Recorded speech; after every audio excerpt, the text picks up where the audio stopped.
예, 시간의 주인은 우리 하나님이십니다. 제가 성경을 접하면서 가장 큰 충격을 받았던 것은 성경의 죄송합니다. 첫마디 태초에 시간이 열리고 시간 개념이 새로워지는 놀라운 순간이었습니다. 순간과 찰나만 보고 살던 사람에게 하나님이 주신 은혜였습니다. 그런데 그 시간의 주인 되신 하나님께서 자기 백성을 사랑하셔서 시간의 분기점을 맞이하게 하신 것입니다.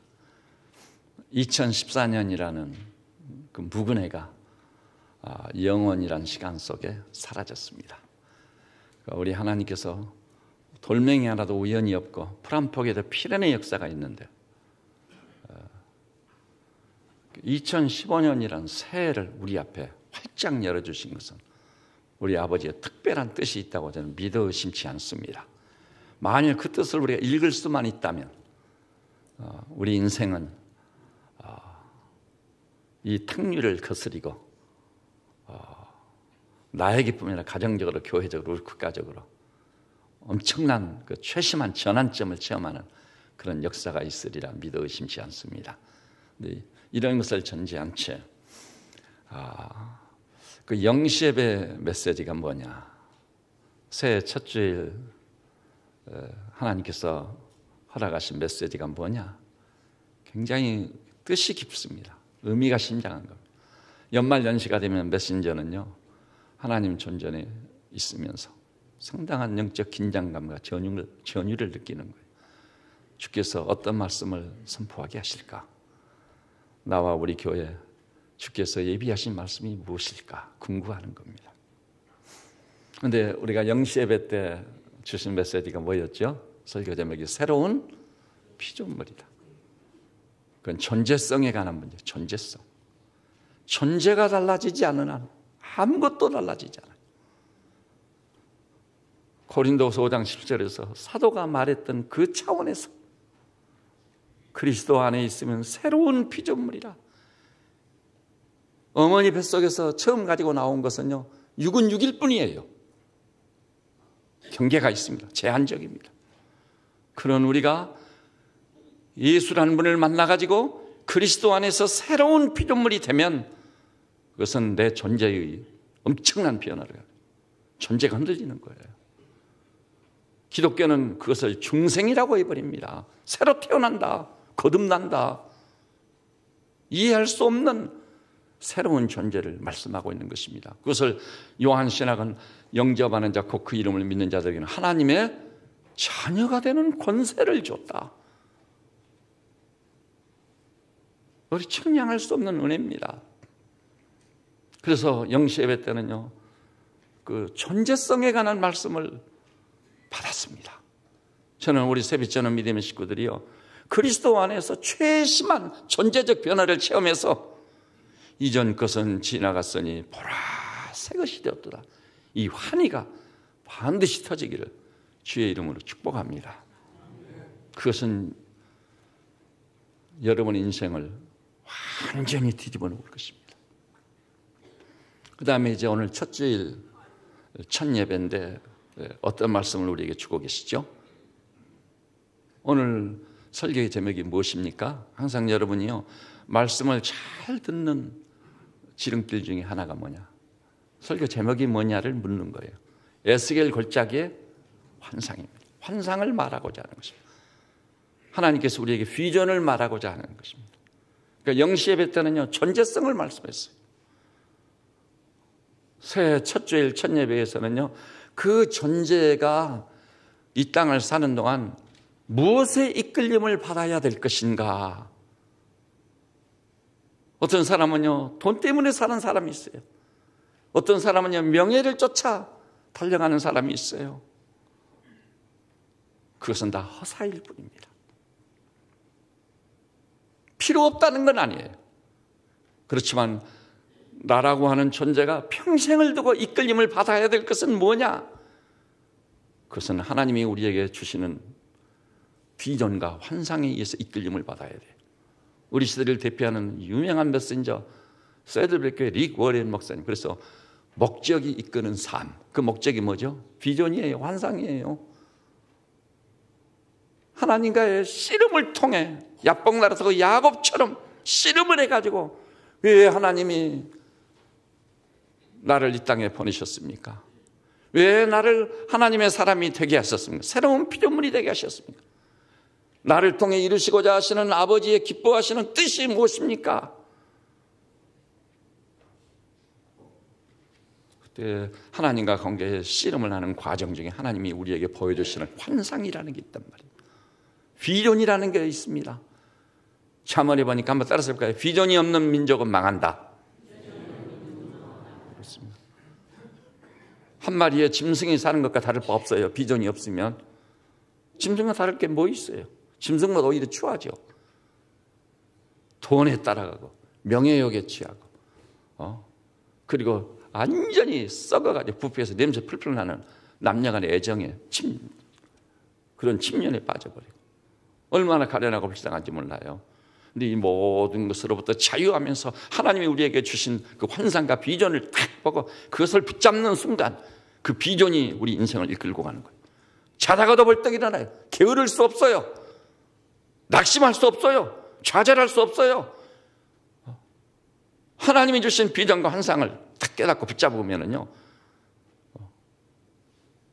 예를 들어서 어제 저녁 11시에 잤든 12시에 잤든 새벽 5시가 돼 주님 어떻게 해야 돼? 예, 일어나라. 환상과 비전을 본 사람이 게으름 피울 수 없다. 알겠습니다, 주님. 그 환상과 비전이 나를 이끌고 가는 거예요. 그래서 오늘 말씀이 환상과 비전에 관한 말씀이에요. 여러분 성경을 보니까요. 창세기부터 계시록까지 하나님이 자기 사랑하는 자기 백성, 자기 자녀들에 보여주시는 환상과 비전의 연속이에요. 하나님께서 무슨 일을 하시든지 반드시요 그 일을 하시기 전 사람의 마음속에 꿈을 잉태하시는 것이에요. 꿈을 잉태케 하십니다. 주 예수 그리스도를 유일무이한 구원자로 메시아로 보내시기 전 벌써 오래전 창세기 3장 딱 보니까 우리 인류의 구속을 이루시기 위해서 메시아를 보내주시겠다. 그 메시아가 오시면은 여자의 후손은 사탄의 머리통을 깨뜨리고 사탄은 그 여자의 후손의 발꿈치를 상하게 하리라. 원시 복음이라고 하잖아요. 그리스도 유일무이한 구원자가 탁 나타나고 있거든요. 일종의 애언이자 환상의 비전을 보여주신 거예요. 우리 인류에게 최고의 소망. 메시아가 온다. 구원자가 오신다. 짐승과 같이 살다가 죽으면 끝나고 땅에 매장이면 한 줌의 흙으로 돌아가고 사라져버릴 존재가 아니다. 그 형상을 따라 지음받은 고귀한 존재는 그리스도로 말미암아 구원을 받을 것이다. 그래서 아브라함을 부르신 다음도 너무나도 근사하고 멋진 의식을 딱 치르십니다. 아브라함아 내 독자 이삭을 가져 내가 지시하는 곳으로 가라. 모리아산 정상에 섰습니다. 아들을 결박지어 멱을 따서 하나님께 번제로 드리려고 하는 순간 하나님의 뜻에 의하면요 이삭이 죽어야 되거든요. 번제로. 그래서 칼을 빼가지고 멱을 따려고 하는 순간 아브라함아 네가 네 독자 이삭이라도 나를 위해서 아끼지 않는 줄 내가 이제 알았노라. 이삭에게 칼을 대지 말라. 그래서 멈칫하고는 뒤에서 짐승 소리가 나면서 돌아보니까 순양을 하나님이 예비해 놓으신 거예요. 이삭이 죽어야 되는데 그래서 순양의 제물로 희생 제물이 된 것입니다. 순양. 이삭 대신 제물이 된 순양. 주 예수 그리스도 그분을 예표로 보여주고 있는 것입니다. 일종의 환상이에요. 여러분 잘 아시지만요. 구약에서 꿈꾸는 사람으로 빛나는 인물인데 누구시죠? 요셉. 요셉이 어느 날 꿈을 꿨어요. 하나님이 주신 꿈이죠. 그런데 형들의 곡식단이요. 자신의 곡식단에 다 엎드려 절을 하는 거예요. 그래서 형님들의 곡식단이 내 곡식단에 엎드려 절을 하도이다. 저는 말하죠. 제일 막내의 반열에 있는 놈이 우리들이 네 앞에 엎드려 절한단 말이냐? 근데 요셉은 그 꿈을 소중히 여기는 거예요.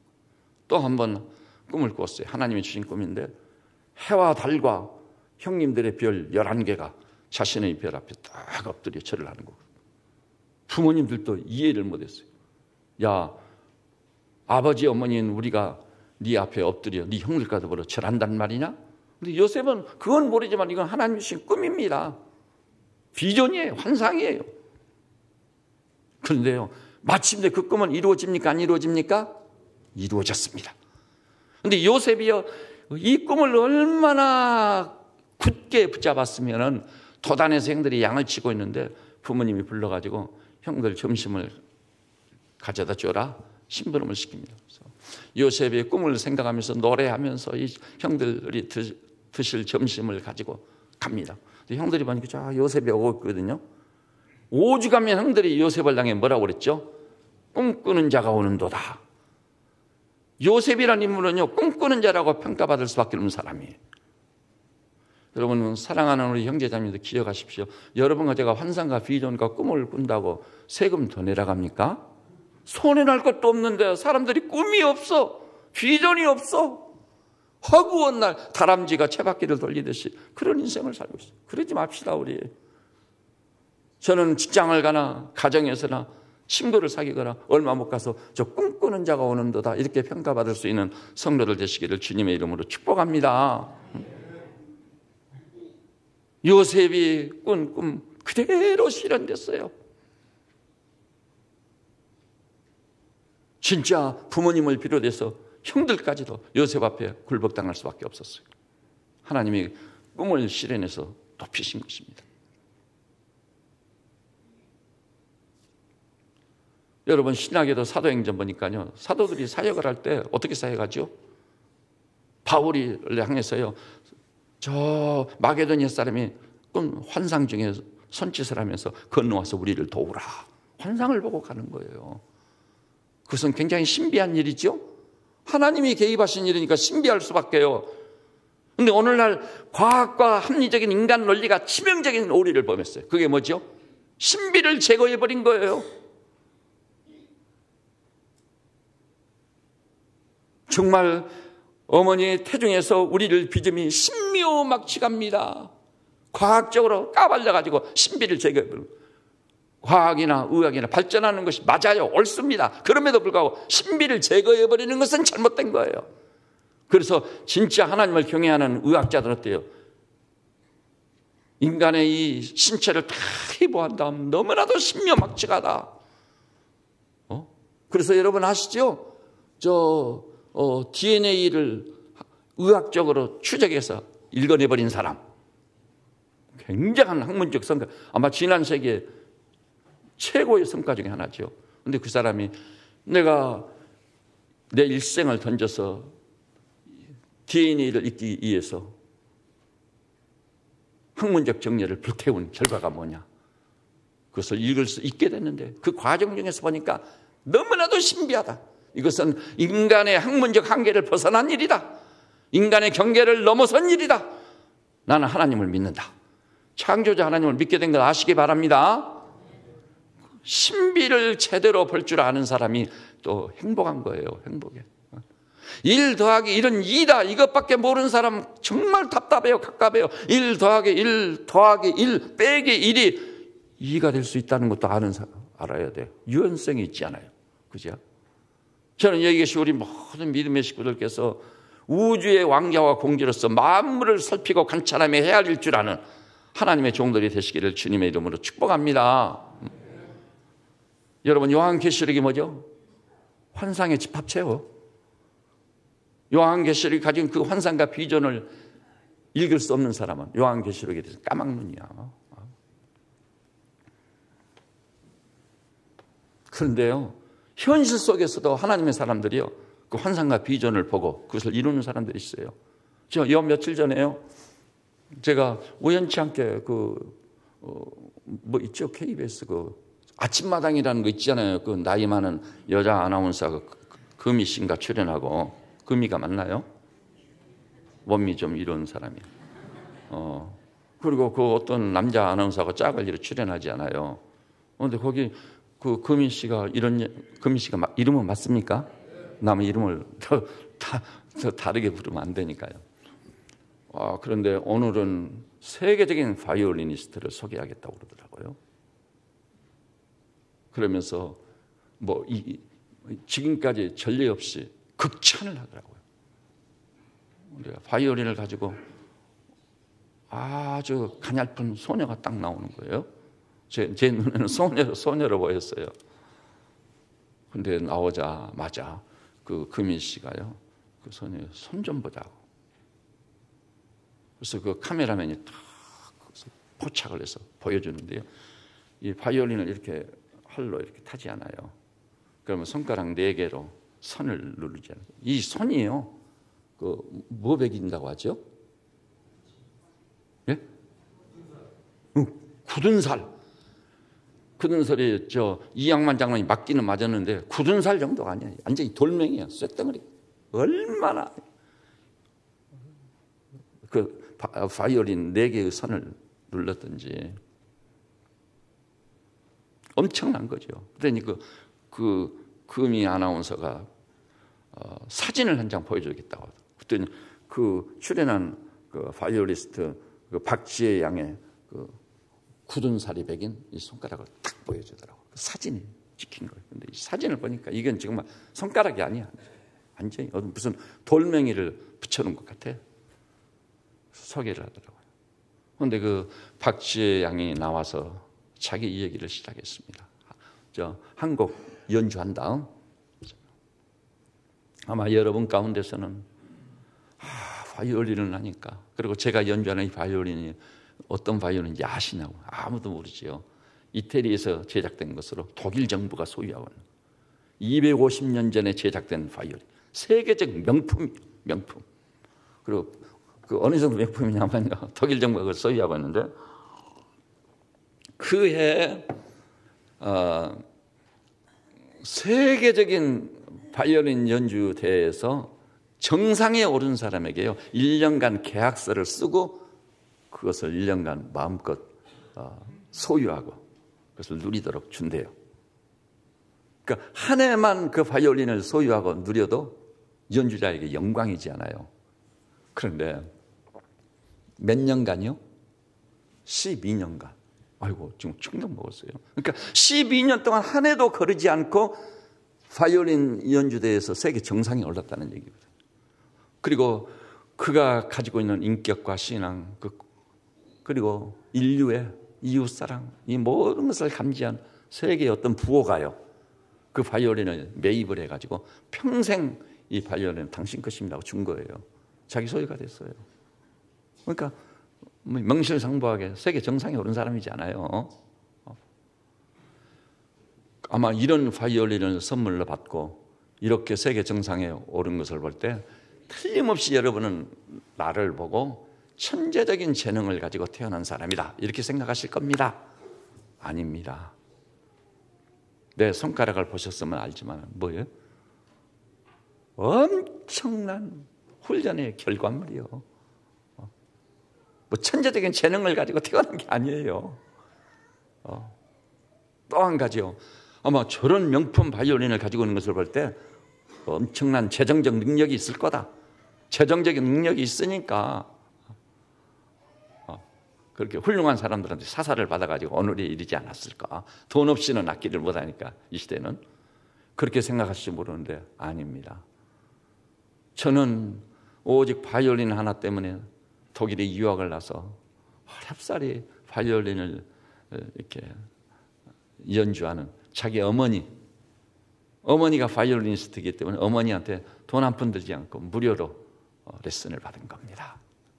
그러니까 그런 유의 바이올린을 가지고 세계 전역을 돌아다니며 연주할 사람이 가지고 있는 두 가지 조건이 하나도 맞지 않는 거예요. 그런데 자기가 어머니한테 바이올린을 레슨을 받으면서 이런 생각이 들었다는 거예요. 기왕이 내가 바이올린을 하는 거 세계 정상에 올라서 전 인류에게 모든 사람에게 큰 유익을 가져오는 사람이 되어야 되겠다. 이런 꿈을 갖게 됐다. 이런 비전을 가지게 됐다는 겁니다. 근데 그 후로 제가요, 이 박지혜 양을 검색해 가지고 또 다 봐봤어요. 그 다음에 CGN에 출연했던 또 다른 영상을 제가 쫙 봐봤어요. 그랬더니 과연 그랬습니다. 그리고 그는 이 KBS나 이런 데서는 공영방송에서는 크리스찬이라는 것을 못 바뀌게 하잖아요. 기독교적인 용어를 못 쓰게 하거든요. 지금 괜히 기독교인들만 지금 일종의 이게 박해받는 것에 해당돼요. 자유가 제한되고 있어요. 그런데 그 말 딱 한마디 하더라고요. 자기가 정신적으로 갑작스럽게 그 우울증이 와가지고 헤어나올 수가 없는데, 그때 그 어머니의 눈에 눈을 짓무르게 할 정도로 흘렸던 기도, 눈물의 기도. 그런데 그 기도를 어머니가 하실 때 방을 걸어 잠그고 커튼을 닫히고 햇빛도 싫고 우울증을, 그런 진통을 겪고 있을 때요, 딱 떠오르는 노래가 있는데, 석별의 정이라고. KBS에서는 석별의 정이라고 했는데 석별의 정이 아니에요. 뭐였겠죠? 천부여 의지 없어서 주 앞에 옵니다. 주마 전하를 박대하시면 내 어디 가오리까. 석별의 정을 불렀겠어요. 눈이 짓무르게 기도하던 그 어머니가. 곡은 같지만 가사가 완전히 다른 거죠.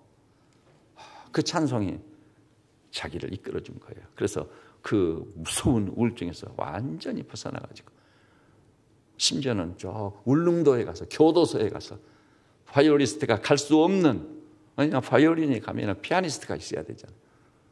어느 곳이든지 자기를 필요로 한 것을 가가지고 세계 정상에 있는 이 연주자가 연주를 하는 거예요.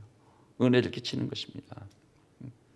그런데 그가 한 얘기가, 그 바이올린을 배우면서 기양이 내가 배우는 거, 아마 그리스도 안에서 그 꿈과 비전을 키웠을 겁니다.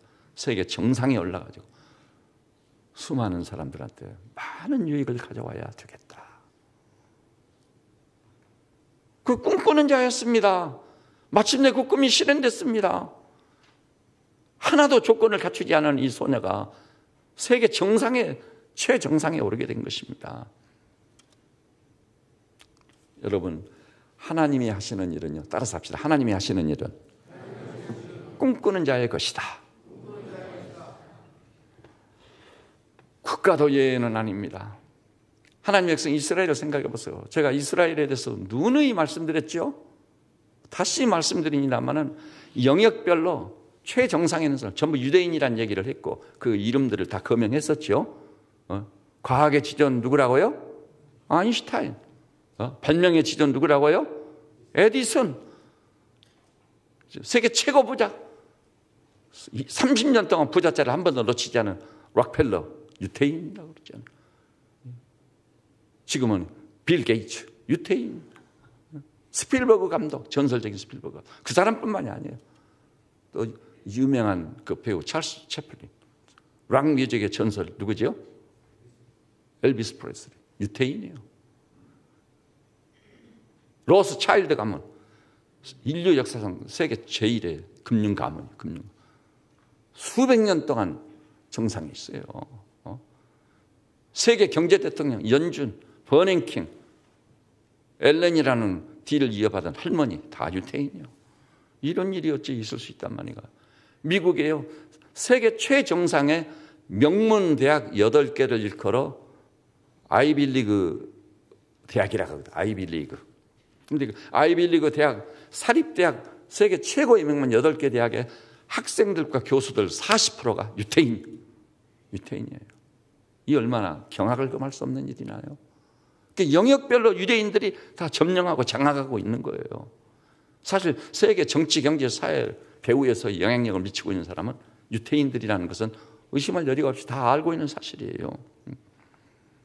그럼 어떻게 이스라엘 사람이 이렇게 됐던가? 그것에 대한 대답을 주는 것이 오늘 본문인 겁니다. 에스겔 골짜기 환상이에요. 여러분, 에스겔 골짜기 환상의 핵심은 뭐죠? 31장 1절로 3절을 보니까 하나님께서 권능으로 선지 에스겔을 데리고 어느 골짜기에 들어갔습니다. 그 골짜기를 사방으로 다니면서 관찰을 해보니까 그 골짜기 속에 뭐가 있는 거예요? 바짝 마른 뼈, 손만 대면 부스러져 버리는 바짝 마른 뼈. 그 2절 끝부분에 보니까 그 골짜기 지면에 뼈가 심이 많고 아주 말랐더라. 절체절명이요. 그런데 그 바짝 마른 뼈, 이것이 무엇이냐 누구냐 했을 때 11절에 보니까 또 내게 이르시되 인자야 이 뼈들은 이스라엘 온 족속이라. 이스라엘을 상징해서 보여준 거예요. 하나님께서 먼저 본 환상이 그겁니다. 손만 대면 부스러져 버릴 바짝 마른 뼈, 이스라엘의 현재적 상황입니다.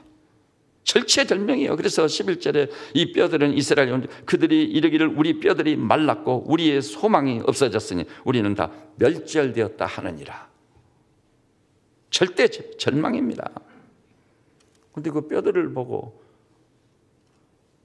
하나님께서 선지 에스겔에게 묻습니다. 인자야 이 뼈들이 능히 살겠느냐. 말도 안 되는 질문이요. 3살 먹은 어린아이도 알아. 이 뼈들이 능히 살겠느냐. 답은 나와 있어. 절대 절망이요. 그러니까 에스겔 선지도 하나님 살아계시면 분명히 믿고 하나님과 마주대해서 말을 나누고 있잖아요. 그런데도 불구하고 내가 대답하되 주 여호와여 주께서 하십니다. 주께서 하십니다. 이 말은 무슨 뜻이지? 사실은 주님도 알고 나도 알고 다 압니다. 손만 대면 부스러질 바짝 마른 뼈들이 살다니요. 말도 안 되는 소리입니다. 그 말이에요 지금.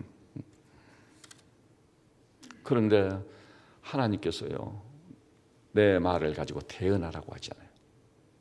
바짝 마른 뼈를 향해 하나님 말씀을 대언하고 그 다음에 육체가 형성된 다음에는요 생기를 향해 말씀을 대언해서 생기가 들어가가지고 큰 군대를 이루는 놀라운 역사가 7절에 나오잖아요. 이에 내가 명령을 따라 대언하니 대언할 때 소리가 나고 움직이며 이 뼈 저 뼈가 들어맞아 뼈들이 서로 연결하더라. 이 뼈 저 뼈가 다 연결되는 것입니다. 힘줄이 탁 나. 살 가시도 없습니다. 완전히 인간의 형체를 구성하고 그러나 아직은 시체예요. 생명체가 아니에요. 그래서 8절에 그것을 이렇게 지적했어요. 내가 또 보니 그 뼈에 힘줄이 생기고 살이 오름 그 위에 가죽이 덮였으나 그 속에 생기는 없더라. 이제 결정적인 것은 생깁니다. 근데 9절 보니까 또 내게 이르시되 인자야 너는 생기를 향하여 태어나라. 생기에게 태어나여 이르기를 주 여호와께서 이같이 말씀하시기를 생기야 사방에서부터 와서 이 죽음을 당한 자에게 불어서 살아나게 하라. 죽은 시체가 살아나게 하는 이 생기, 그것을 향해 태어나라는 거예요. 그래서 10절 보니까 이에 내가 그 명령대로 태어나하였더니 생기가 그들에게 들어가며 그들이 곧 살아나서 일어서는데 극히 큰 군대더라. 절망이 소망이 됐습니다. 꿈이 현실이 됐습니다. 바짝 마른 뼈가 변해 큰 군대를 이루는 이 놀라운 역사가 에스겔 골짜기의 환상인 것입니다. 오늘 여기 나와서 우리 성도님들이 새해를 맞이했지만 갈 길이 보이지 않아? 아무리 생각해도 길이 없어, 희망이 없어. 좋습니다. 바짝 마른 뼈보다는 더 낫습니다. 에스겔 골짜기 환상을 보니까 이 바짝 마른 뼈가 말씀을 대언할 때 큰 문제를 이룬 것을 믿으시기를 주님의 이름으로 축복합니다. 길이 없고 희망이 전혀 없어 보이지만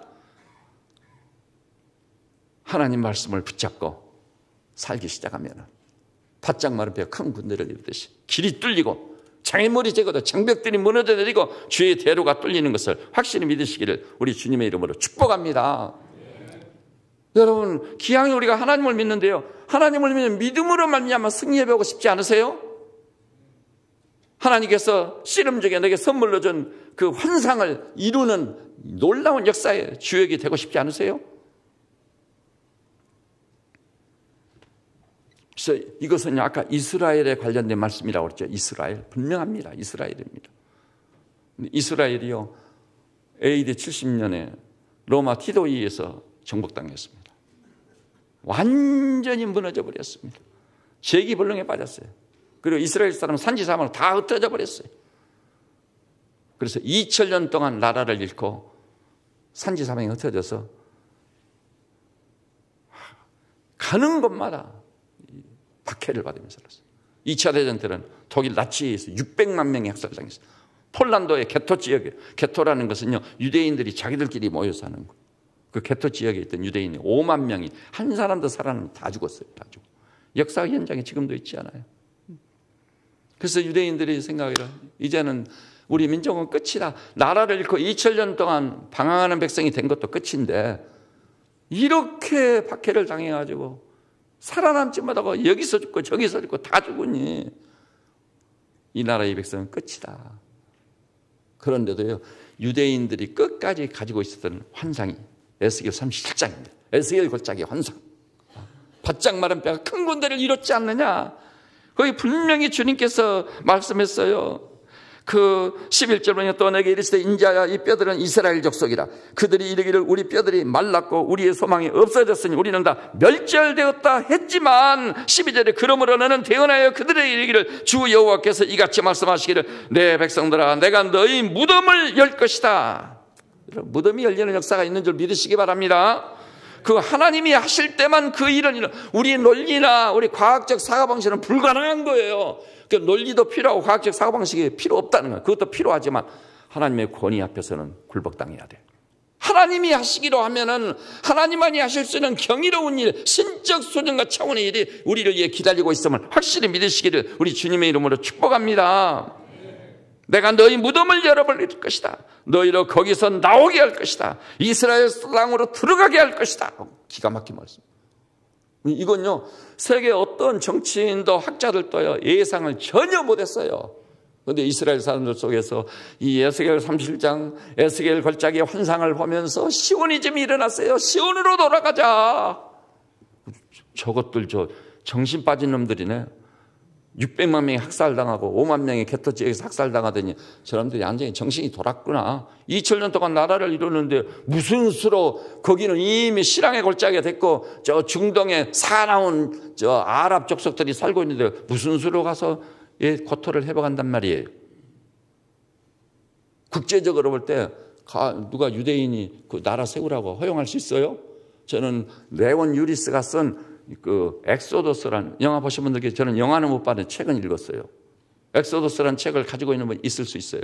그 책을 꼭 읽어보세요. 그건 실화거든요. 너희가 밟는 땅은 내 발로 밟는 땅은 네 땅이니라. 이것이 레온 유리스가 먼저 탁 부각시켜. 네? 책 첫 장을 컷을 탁 열면은 빈 공란에 그거 딱 있어요. 여호수아의 말씀. 내 발로 밟는 땅은 네 땅이니라. 시오니즘에 의해서 세계 각처에 흩어져 버렸던 유대인들이 고토로 돌아오기 시작하는 거예요. 이것은 불가능한 일이었어요. 무덤을 여셨고 이렇게 세우셨고 이스라엘 고토로 돌아오게 하신 하나님 때문에 그 일이 성사된 줄 믿으시기 바랍니다. 그래서요 여러분 이건 제 얘기 아닙니다. 전문적인 역사가들 역사가뿐만이 아니에요. 네노라는 학자들은요 의견 일치를 봤어요. 20세기의 기적이 뭐죠? 2000년 동안 나라를 잃고 헤매던 이스라엘 백성이 고토로 돌아와 잃었던 나라를 세운 거예요. 이스라엘을, 현대 이스라엘을 세운 그건 기적입니다. 있을 수 없는 일이었습니다, 여러분. 그건 있을 수 없는 일이었어요. 레온 유리스가 쓴 그 엑소더스라는 책을 읽어봐도 환히 드러나요. 그 역사에 거기 등장하는 인물들은요 현존하는 인물들이에요, 다. 이스라엘 땅으로 돌아와서 마침내 잃었던 자기 조국 이스라엘을 세울 수 있게 된 거예요. 그리고 13절에 내 백성들아 내가 너희 무덤을 열고 너희로 거기서 나오게 한즉 너희는 내가 여호와인 줄 알리라. 그것 때문에 여호와라 일컬은 우리 하나님은 살아계시도다 알게 한다. 그 사건을 통해 우리는 알게 된 줄 믿으시기를 바랍니다. 2000년 동안 나라 없이 흩어진 사람들이 무슨 수로 나라를 세우느냐 말이에요. 이미 다른 주인이 들어와 있고 그 세력들은 굉장히 포악한 사람들인데 그리고 국제 정세로 볼 때 이스라엘이 나라를 세우도록 허용할 수 있는 나라는 아무도 없어요. 아무도 없어.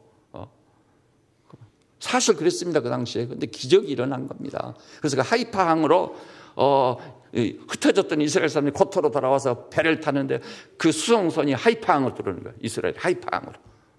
뭐 가슴 설레요. 가슴이 뛰는 일이에요.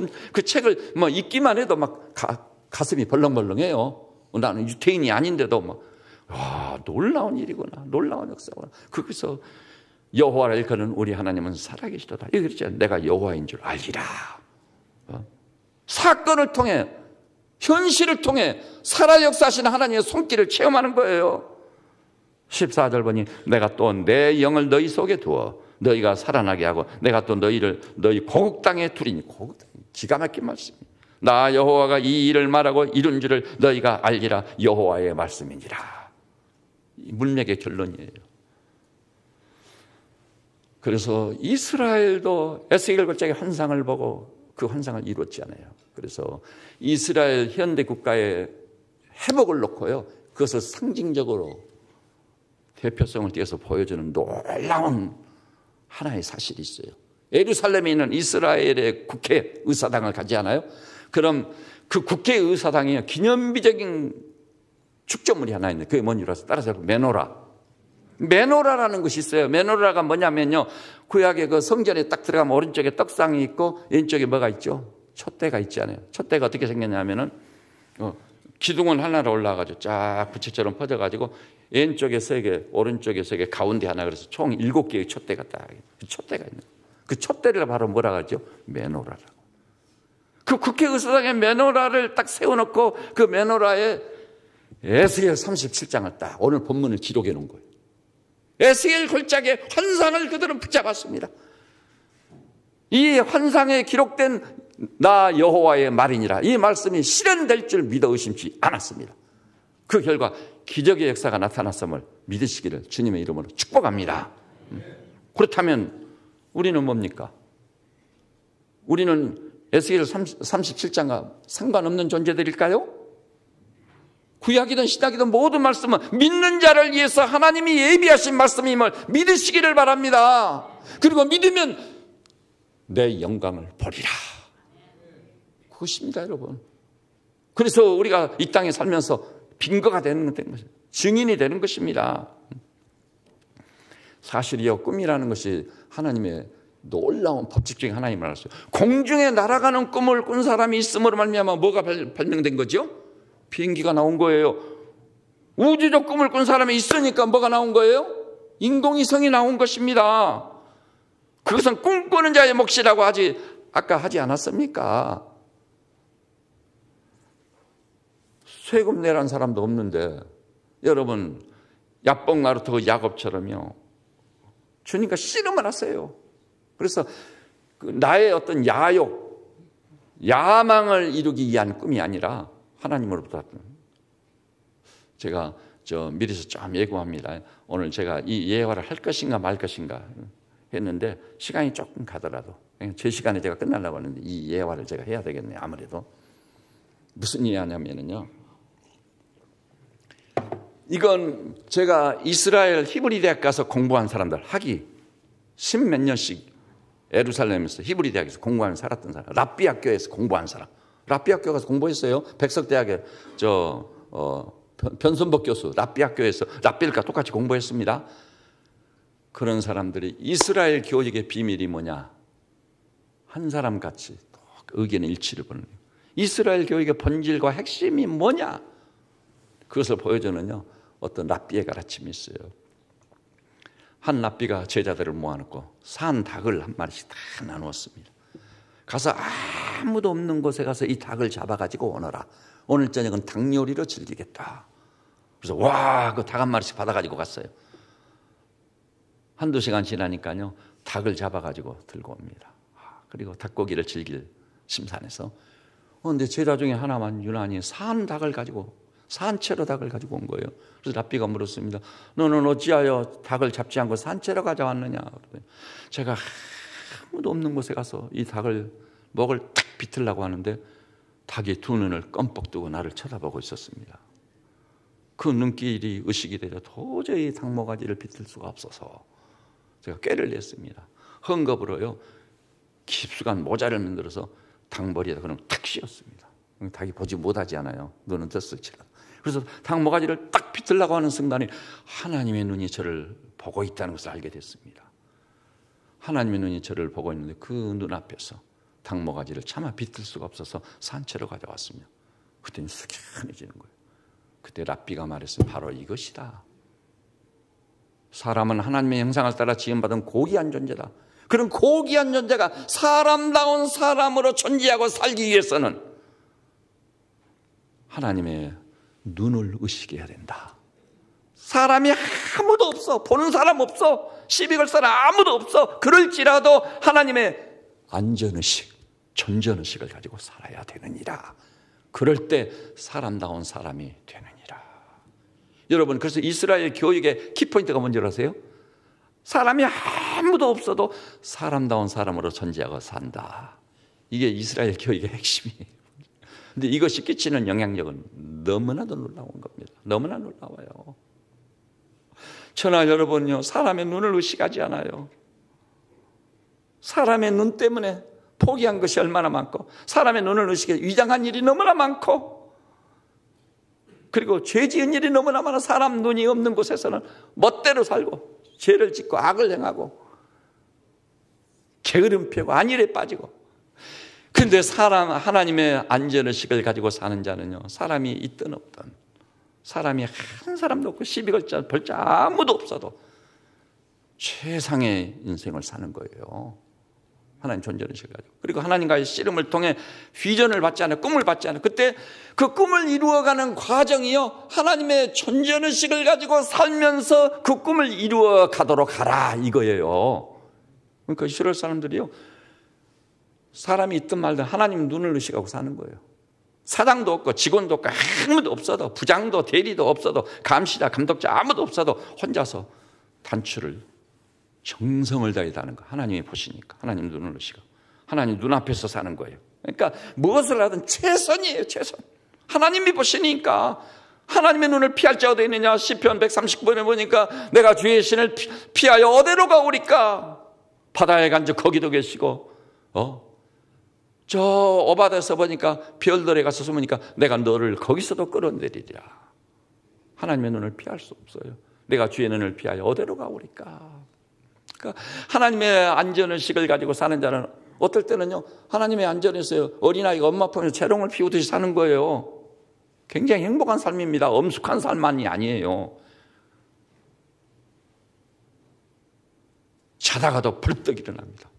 죄를 지으려다가 제가 그분이 지금은 우리나라를 떠나서 해외에 계시니까 제가 말씀드려도 괜찮을 것 같아요. 제가 인상 깊게 남아서 제자훈련을 딱 하는데 죄 짓는 문제를 같이 이야기하는데요. 그 형제가 이러더라고요. 자기가 친구들 게임에 빠져가지고 저기 어디 청량리 있는 그 몸을 파는 여성들만 있는 거기에 갔었대요. 그래서 옷까지 다 벗고 그런 찰나에 하나님 생각이 딱 떠올라서 누웠다가 벌떡 일어나가지고 옷을 다시 주워 입고 나와버렸대요. 그때 승리한 것이 하나님의 은혜고 축복이었다고 그러더라고요.